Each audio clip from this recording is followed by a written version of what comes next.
Welcome to In Conversation with writer and editor Sheila Bender, discussions on writing and the writing life, a monthly chat with writers, publishers, and those who support the literary arts. Today, Sheila Bender is talking with Redmond poet Jeannine Gailey about her writing and career and her office as Redmond Poet Laureate. Hello, you're listening to In Conversation, discussions on writing and the writing life with Sheila Bender. Today, we're in conversation with Jeannine Hall Gailey, a Redmond writer, poet, and I'm going to read her bio. It's Jeannine Hall Gailey, has recently served as the second Poet Laureate of Redmond, Washington. She is the author of 4 books of poetry, Becoming the Villainess, She Returns to the Floating World, Unexplained Fevers, and The Robot Scientist's Daughter, out in March 2015 from May Apple Press. Her work has been featured on NPR's The Writer's Almanac, Verse Daily, and in the year's Best Fantasy and Horror. Her poems have appeared in the American Poetry Review, the Iowa Review, and Prairie Schooner. Her website is www.webbish6.com, and that is WEBBISH6.com. Welcome to the show, Jeannine. Thank you. It's very nice to talk with you today, and to be able to talk with you today.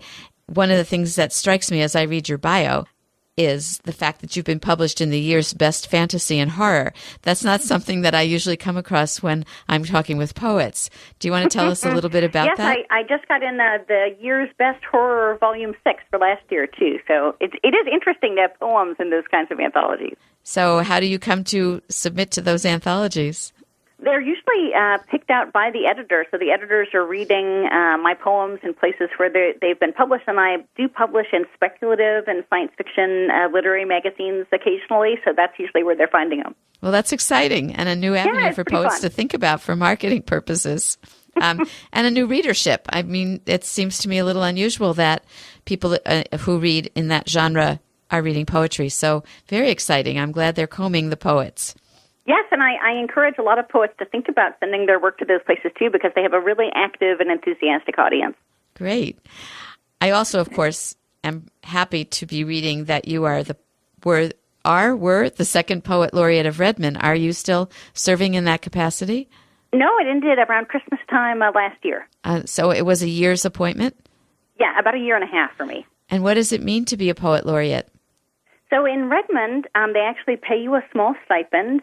You come in, you meet with the city council members, you meet with the arts council, you meet with the mayor, all that before you're even appointed. And after you're appointed, you work with schools, you work with libraries, you work with civic arts groups. I did all sorts of things. I had programs at the library. My motto was Geeks for Poetry, Poetry for Geeks, because we have such a high techie population in Redmond, Washington, due to Microsoft and Nintendo are out here. So I did things on video games and on poetry in other languages and e-publishing and things that were more accessible for a techie audience. That's an exciting combination. You seem to be a poet who enters other worlds besides the poetry world. I try. Well, I want to make poetry accessible for a lot of different audiences. I feel like sometimes it gets in these specialized pockets, and really poetry should be, everyone should be able to enjoy poetry, I think. Now, not every city has a Poet Laureate. No. In fact, I don't even think Seattle has a Poet Laureate program. So do you know how the program, you were only the second, so the next person is the third appointee. Do you know much about how that program got going? I believe that some of the local writers went to the city council and approached them for a couple of years in a row and asked for funding and told them how the program would benefit the arts community in Redmond. And, I think really anybody could do this with their city council, go in and ask for this position to be created. Well, I think it's a stunning achievement, and for a city to have put themselves... It is. It's really neat. Yeah. So it must have kept you very busy, though. It did. It was surprisingly time-consuming, but mostly in a good way, and I got to meet a lot of people I would never have met otherwise. So that was really exciting. And can you tell us one of the favorite programs that you did? Oh, well, I loved visiting. I got to visit one of the Redmond high schools out here, and that was really fun. I went in and visited a creative writing English class, and the kids were so advanced and asked such smart questions. It was really, it was like working with graduate students, basically. It was amazing. Oh, my goodness. I love working with the teenagers out here. They're tremendously gifted. So did some of that work get out into the world beyond the classroom? We did. In fact, they had me write a poem to dedicate a sculpture that another artist made. That was really unusual. I worked with a local art COA and helped read at their programs and that kind of thing to kind of give it more of a whole arts community feel. So we did a lot of things, too, that we're trying to interact with more than one type of art in the community. It gets more exciting every time you add to your year. Now that things have quieted down for you, I assume, since your term is over a year ago almost, have you returned to doing more writing? Yes, and I've been working mostly on the new book that's coming out next spring called The Robot Scientist's Daughter, and I've been working on editing that and finishing it up, and we just got it sent to the press for eGalley, so that was kind of now I kind of have that, and now all I have to worry about is promoting it, so that's the easy part, right? I don't think so. I think everything surrounding writing is the same part. So here you are publishing a book that once again has that fantasy and horror kind of implication in the title. I wonder if you might read to us a poem, perhaps one that you wrote that launched you into the position of Poet Laureate. I'm sure the people you interviewed with had read your work. I had a really interesting talk. The mayor of Redmond had actually read some of my first book, Becoming the Villainess, and had commented about the role of making monsters sympathetic. And so one of the things in Becoming the Villainess is taking traditional stories from mythology and fairy tales and comic books and making the villain a more sympathetic character. So will you read that one to us? Sure. So this is called Becoming the Villainess. A girl, love-locked, alone, wanders into a forest where lions and wolves lie in wait. The girl feeds them caramels from the pockets of her paper dress. They follow like dogs. Each day she weaves for 12 brothers, 12 golden shirts, 12 pairs of slippers, 12 sets of golden mail. She sleeps under olive trees, praying for rescue. In her dreams, doves fly in circles, crying out her name. For 100 years she has turned into a golden bird, hung in a cage in a witch's castle. Her brothers are all turned to stone. She cannot save them, no matter how many witches she burns. She weeps tears that cannot be heard but turn to rubies when they hit the ground. She lifted her hand against the light and it became a feathered wing. She learns the songs of mockingbirds, pheasants. She wanders into the forest more herself. She seeks her 12 stone brothers. There is a dragon curled around eggs. There is a princess who is also a white cat and a tiny dog she carries in a walnut shell. She befriends a reindeer who speaks wisdom. They are all in her corner. It seems unlikely now she will ever return home. Remember what it was like, her mother and father, the promises. She will adopt a new costume, set up shop in the witch's castle, perhaps lure young princes and princesses to herself to cure what ails her, her loneliness, her grandeur, the way her heart has become a stone. Thank you, Jeannine. I think that goes beyond just transforming a villainess to someone more sympathetic. What do you think? Do you think the poem uses the change in heart towards this character for some higher purpose? Well, I think this particular poem incorporates a bunch of different mythology from a bunch of different Grimm's fairy tales, and it shows how someone can start out on a journey being innocent and end up deeply, deeply hurt. And in that process, she becomes something different. She becomes something beyond just the princess. And that's really what the title, Becoming the Villainess, was all about. Thank you. Did you ever use an exercise like this with students while you were Poet Laureate? All the time. I had several different teen workshops, and we did do persona poems. Usually I had them, they could either pick comic book characters to kind of take a villain and a hero and kind of have them talk to each other in poems, or we had fairy tale, villains and heroes from fairy tales and did that. And the poems that the kids came up with were really fantastic. I'm never disappointed in that because I think teaching teenagers to write in persona really builds up that sense of empathy in a character that's other. That's another big theme in that book. So kind of identifying with the other character, the villain character, how do you get into their heads and see from their perspective? Would you like to read another poem? Oh, sure. So this is from my second book. So the second book, She Returns from the Floating World, was all about Japanese folktale characters and anime characters, and one of the themes in those stories is often transformation as well. And this one was about a particular character called the Foxwife, the Kitsune, who falls in love with a human man, but then eventually has to leave because, to be true to her nature, she's really a fox. She's not a human. So this is called The Husband Tries to Write to the Disappearing Wife. I could have kept you in the palm of my hand, but you weren't ready. I know I have lost your body, dissolved into particles, swirling like bird song. I should have known when I started sweeping twigs and bits of fur and feather off our floors, when our baby liked nothing better than chewing beetles. Our bargain was never strong as autumn's last light, easily shattered. Why is it I want to carve you into my palm? From pain into memory, that I sit up night after night, recreating first the moon and moth, the white shrine, your eyes too bright to be human. The songs I write start with your hair, but end with your heart. No poetry seems right without your crooked smile. Without the scrape of your sharp teeth against my lips, there is no word for kiss. Thank you. When I read this poem on your website, I was really, really struck with, I should have known when I started sweeping twigs and bits of fur and feather off our floors, when our baby liked nothing better than chewing beetles. That stuck with me. Talk about empathy. I was really thinking of the ways in which we're all mysteries to one another, and how we long to know one another, but can't quite. Do you think that's a thread underlying this poem?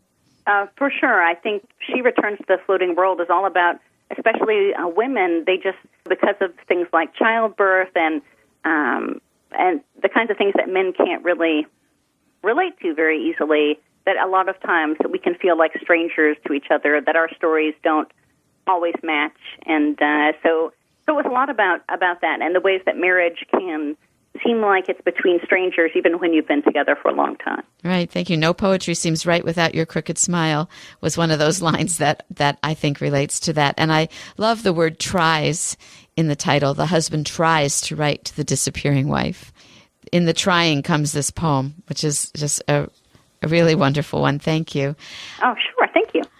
Again, I am really struck with the fact that you are interested in areas that I'm not usually hearing poets talk about. Anime, for instance, was what you just mentioned. Yeah. Is this something that's been with you all along, maybe before you started writing poetry or at the same time? Yes, I think that for a lot of people, I mean, poetry, what they write about comes out of what they're spending the most time doing, right? What's inside your heart and your brain, your obsessions, your interests. And so when I was a child, I spent a lot of time indoors and with computers and with storybooks, a lot of Andrew Lang's fairy books, and Hayao Miyazaki's anime was one of my favorite things from the time I was about 10 years old. So, of course, those things kind of weave into your poetry. And also I was purposely trying to attract a kind of reader that usually thinks poetry is not for them. And so I was hoping to kind of, with these sort of different subject matters, to kind of attract people to poetry who might think, oh, well, poetry is for rich people, or poetry is only for white people, or poetry is only for a certain kind of person. And I really wanted to show that that wasn't true, that poetry is accessible to a lot of different kinds of people, a lot of different cultures, and that it wasn't just about, it wasn't just about rich white people in the Northeast, which I think some people can get that idea. Sure, especially when you think about who we were taught in school. Exactly. You are listening to KPTZ 91.9 Port Townsend. In case you've just joined us, you are listening to In Conversation with Sheila Bender, discussions on writing and the writing life. Today, Sheila Bender is talking with Redmond poet Jeannine Gailey about her writing and career and her office as Redmond Poet Laureate. You're an evangelist for poetry, and that must have been exciting for Redmond to have you, attracting wider and wider audiences. Were there any kinds of responses to your mission that surprised you? I think the most rewarding thing for me was probably in the exercises where we brought in people from, so it wasn't just readings from me, it was from bringing in people from out of town. So we had Kathleen Flanagan come in and read from her book, Plume. Uh-huh. And that had a really wonderful response because so many people here in Washington State can remember at least reading things about Hanford, but also, the history of Washington State and radioactivity. And so that was really energized the community here, which was really interesting. And I thought that the other thing that was really interesting was how much other artists, musicians, and visual artists were interested in collaborating. And I thought that was really a great idea, that art doesn't live in a vacuum, that we poets are not all by ourselves, that there are other artists who would even want to work with us. It's really exciting, and I think that was surprising for me. And that social conditions, such as growing up near a nuclear power plant, influence poets.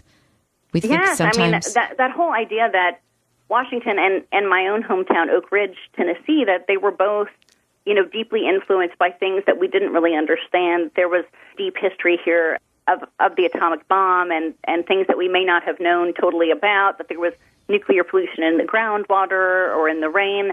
And so those things influence us, and I think people are really interested in finding out more about that kind of history. Absolutely, and we're going to talk about your book, which is influenced by your childhood growing up in Oak Ridge, but it does strike me that you have more in common with Kathleen Flanagan than this topic of nuclear power in your poetry. And one of them is that she was Poet Laureate of the state of Washington. Yes, at the time that I had her out, she was. Right, so you're sisters in more ways than one, and that's wonderful to hear about those connections and how you bring them. Anyone in a position in the community can enrich the community beyond their own work, which is wonderful. So I just would like to segue then from Kathleen's presentation from Plume, her book about growing up near the Hanford Reservation, to your book forthcoming in March. Would you like to tell us about it?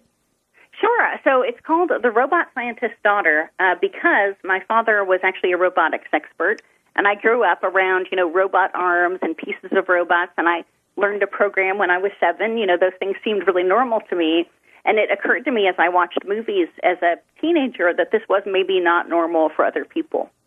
So that idea of being a little different or a little alien came up pretty early in my life, and so this is really my most autobiographical work. I do have a persona, the persona of the robot scientist's daughter, who is kind of a sci-fi creation, and I talk a little bit about the pop culture image of the mad scientist and the mad scientist's daughters, who are in a lot of movies, especially in the 50s when we had a lot of atomic angst in our science fiction. So I kind of put that in there, too, and talk a little bit about the actual fathers of the atomic bomb, like Oppenheimer. I talk a little bit about, I actually try to give personas to the actual elements as well. So I have poems called about cesium and iodine-131 and polonium-210. So trying to kind of make those ideas more accessible, a little closer to us than just kind of a cold scientific explanation. Do you have a poem that you'd like to read that comes from the new collection? I do. Let me find this. This one is called Cesium Burns Blue. And cesium is a radioactive element that's been found in Fukushima, but it was also found in the woods by my house. I lived about 5 miles downwind from Oak Ridge National Labs, so this is about that. I don't know if people know this, but a lot of these dangerous metals were used to make fireworks colors. So that's where the idea, cesium burns blue. Copper burns green, sodium yellow, strontium red. Watch the flaming lights that blaze across your skies, America. There are burning satellites even now being swallowed by your horizon, the detritus of space programs long defunct, the hollowed masterpieces of dead scientists. Someone is lying on a grassy hill, counting shooting stars, wondering what happens when they hit the ground. In my backyard in Oak Ridge, they lit cesium to measure the glow. Hold it in your hand. Foxfire, wormwood, glowworm. Cesium lights the rain, absorbed in the skin, unstable, dancing away, ticking away in bones, fingernails, brain.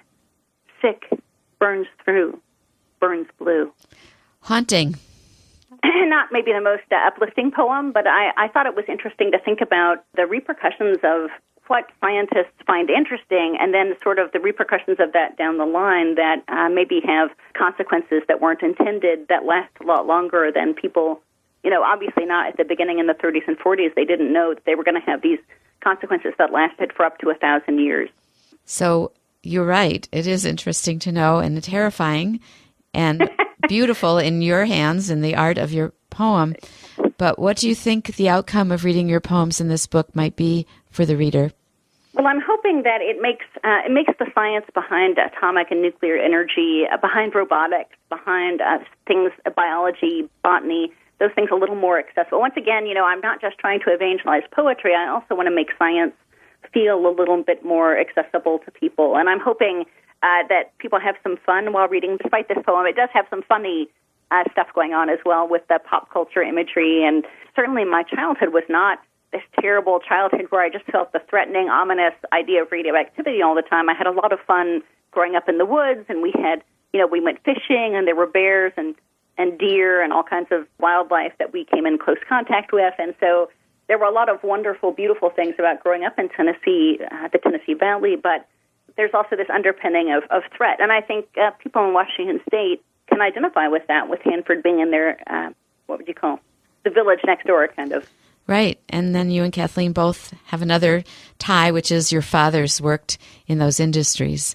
That's right. I do think, I thought it was funny because I thought about Kathleen and Margaret Atwood. Her father was also a biology professor, I think, and Louise Glick, her father was an inventor. He invented the X-Acto knife. So I thought about how many women poets that I really admire had scientists and inventors and professors for fathers. It's sort of interesting. It's very interesting. What do you think? Do you think that it's a reaction in some ways?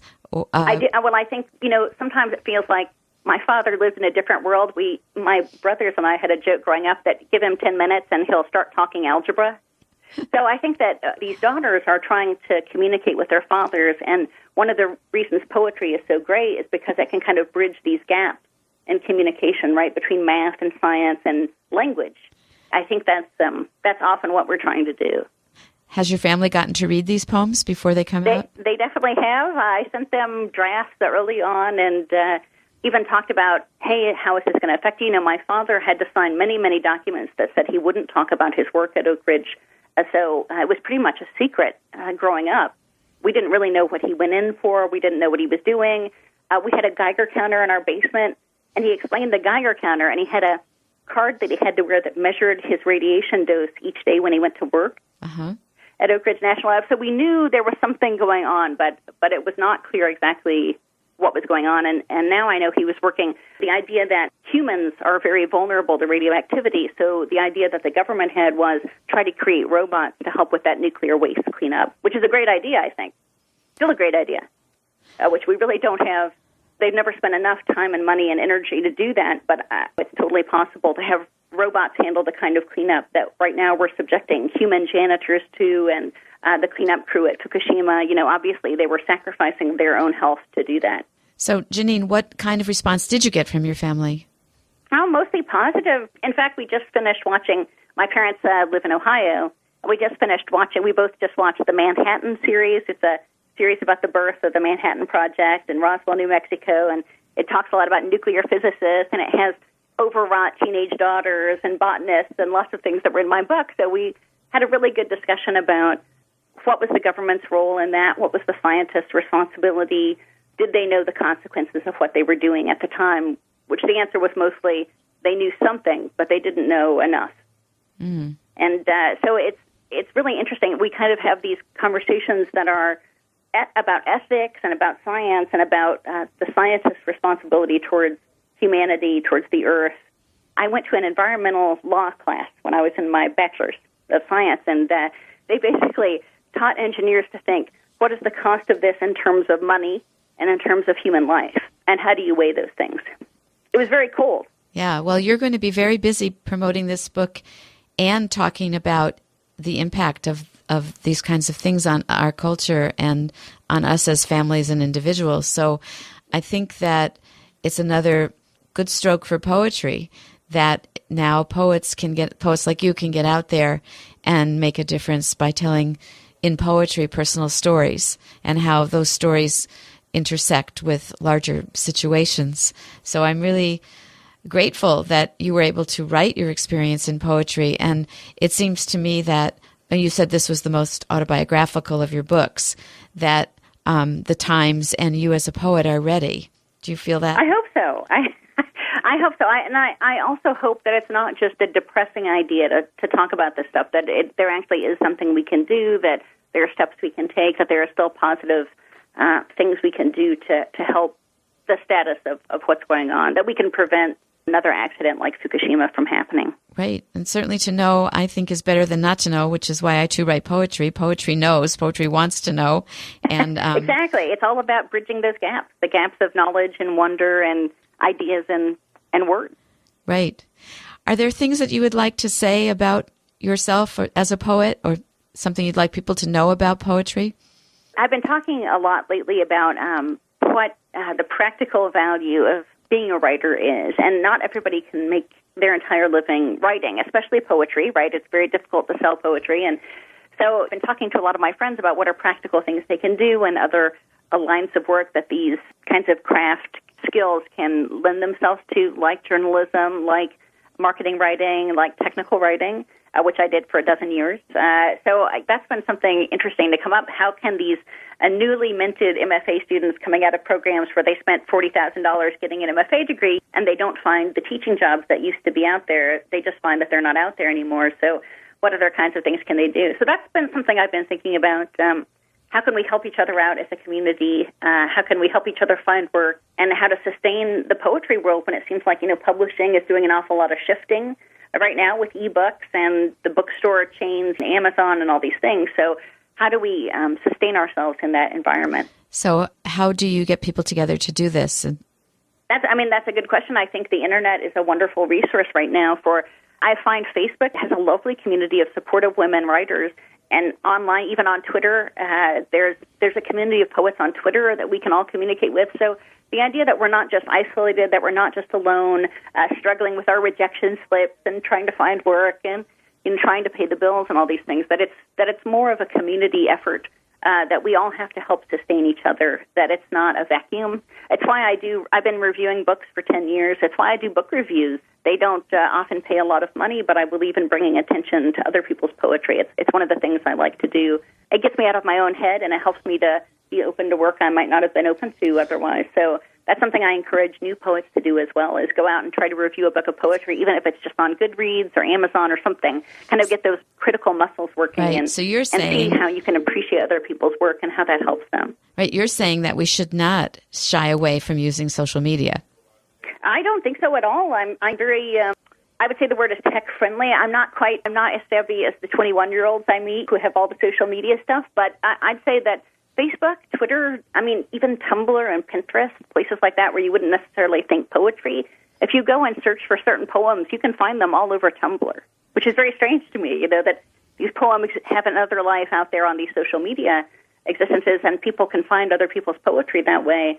It's something that didn't exist 15 years ago. When I was in my graduate program, that wasn't really a big thing. So it's something that I think people should take advantage of and not see as scary or something that isolates or alienates us, but use it as a way to come together. Well, I really appreciate hearing that, and it kind of is healing to hear that we as poets can move forward into what's happening right now. I want to thank you so much for reading to us. It was beautiful reading, and for telling us about how you come to write the poems you do, as well as about your time as Poet Laureate. It's been very invigorating, and I want to go right home and write a poem. Well, thank you so much, Sheila. You asked wonderful questions. It's been a pleasure. Thank you, Jeannine. All right, you have a wonderful day. Bye-bye. You have been listening to In Conversation, Discussions on Writing and the Writing Life with Sheila Bender. For more of Sheila's interviews, please go to Sheila's website, www.writingitreal.com/audio. In Conversation is produced by Sheila Bender and edited by Charlie Fleischman. Production coordinator is Mike Schlexer. Announcer is Kurt Vanderslice.